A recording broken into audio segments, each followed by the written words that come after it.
2012, I was diagnosed with type 1 diabetes. 2024, I was diagnosed with a form of cancer. 2025 and beyond, I don't know what's coming, but I know the Lord will be in control of it just as he was and is with diabetes and cancer. When it comes to suffering, illness or not, God's sovereign control over your suffering is everything.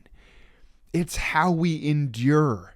To know not necessarily that our suffering is a good thing or that it's all going to work out exactly how we want it to, but to know that the God who has called us and who loves us is at work in our suffering to bring about his perfect plan through our lives.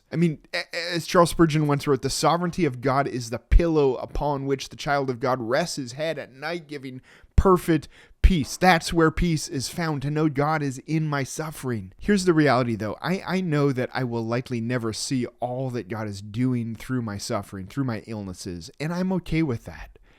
Again, it is enough to just know and rest in the fact that God is all-wise, forever good, in control, and at work. That being said, there is one way, one huge way, that I have repeatedly watched God work in almost every trial. Through diabetes, through cancers, through so many other sufferings in my life, in friends and families' lives, something he basically does every time through our suffering.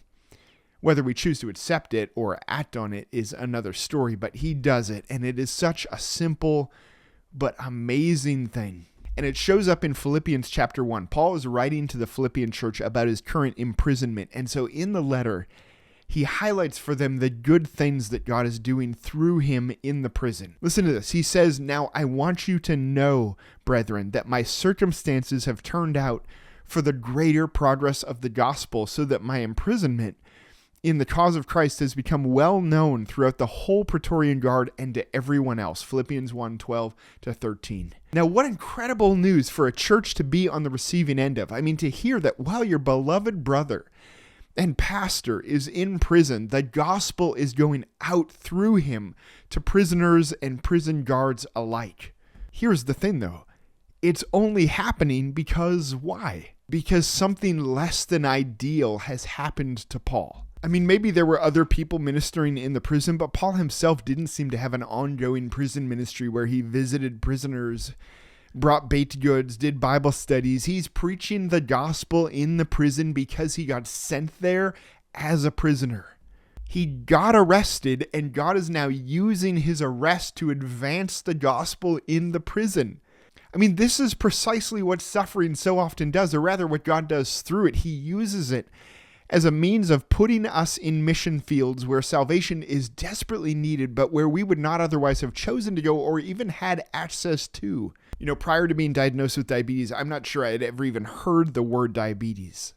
Everything in and related to the diabetic world was alien to me. I didn't know the language. I didn't know the people. I didn't know that this world even existed.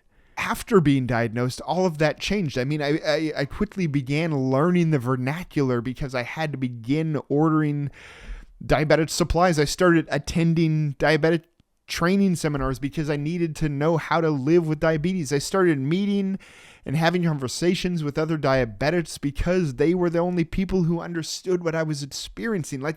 I entered the diabetic world. I became a part of the diabetic world, something I would never have even thought of doing, much less been able to do without having been diagnosed with diabetes. And so through the years, since being diagnosed with diabetes, I've had the chance to cry with, pray with, share with, build intentional relationships with nurses, doctors, diabetics, all because I got diagnosed with this terrible disease. Look, I don't know and probably never will know all that God is doing through my suffering, but I've gotten to see this much. He has used type 1 diabetes and now cancer and other trials too to put me in places that I would not otherwise have been and in contact with people I would not otherwise have known. And also that I believe the gospel could advance just a little more in these little tiny unreached corners of the world. By God's grace, suffering has come into my life so that I can now have the blessing of getting to say, of course, on a far smaller and messier scale than the Apostle Paul, I want you to know, brothers, that what has happened to me has really served to advance the gospel. You may not get to see everything that God is doing and does through your suffering, but if you take a look, You might see some really obvious things, like him sovereignly placing you in a place that is desperate for hope. Though again, as it was with me and as I fail at it all the time, how we respond to that sovereign placement is ultimately up to us.